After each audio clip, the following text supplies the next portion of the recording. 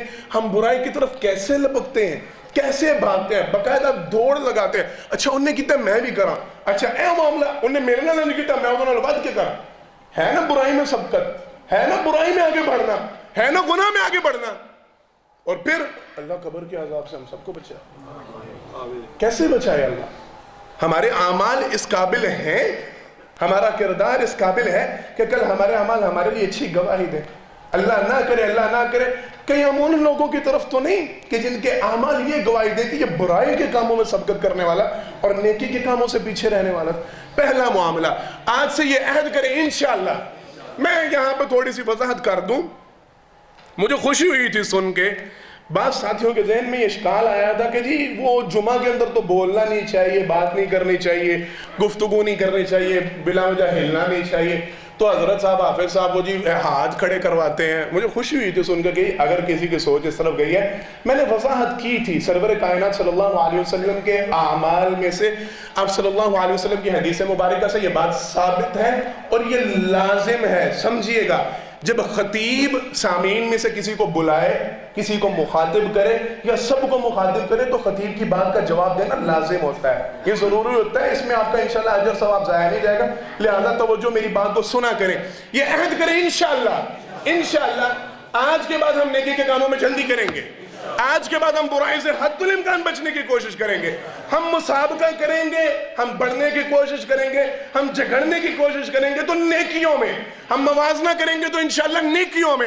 ہم ایک دوسرے پہ سبقت لے جانے کی کوشش کریں گے تو انشاءاللہ نیکیوں میں. ہم دیکھیں گے کہ نہیں یار میرا وہ بھائی اگر خرچ کر رہا ہے میں نے اس سے زیادہ کرنا ہے. اگر وہ مسجد میں پہلے پہنچتا ہے میں نے اس سے پہلے جانا ہے. اگر وہ قرآن کریم کی تلاوت کرتا ہے میں نے اس سے زیادہ کرنی ہے. ہم انشاءاللہ نیکیوں کے کاموں میں سبقت لے جانے والا کریں گے انشاءاللہ. اور آج کے بعد حد الامکان ہم میں سے ہر بندہ یہ کوشش کرے گا ہم گناہوں سے پیچھے ہٹیں گے. روزانہ کی بنیاد پہ یہ کام شروع کریں.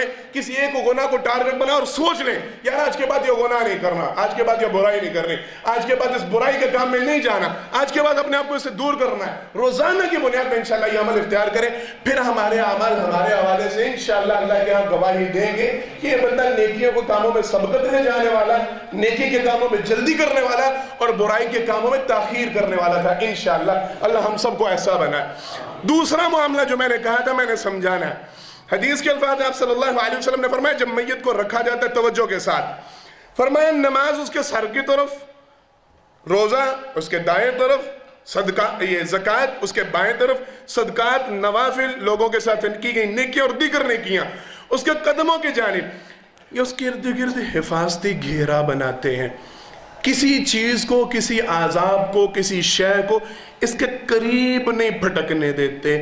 اب ذرا توجہ کرنی ہے ان افراد نے جن کا یہ خیال ہے ہر مسلمان بندہ جنت میں جائے گا، ہر کلمہ گو بندہ جنت میں داخل ہوگا.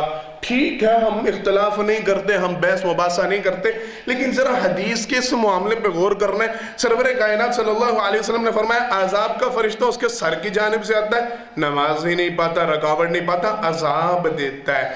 پھر وہ دائیں جانب سے آتا ہے، روزے اس کے کھاتے میں نہیں ملتے، وہ عذاب دیتا ہے. اس کے بائیں جانب آتا ہے، زکوٰۃ اس کے نامہ اعمال میں نہیں ملتی، اسے پھر عذاب دیتا ہے. اس کے قدموں کی جانب آتا ہے، لوگوں کے ساتھ نیک سلوک برتاؤ، نوافل نفلی صدقات خیرات اس کے نامہ اعمال میں نہیں ملتا، اسے پھر عذاب دیتا ہے.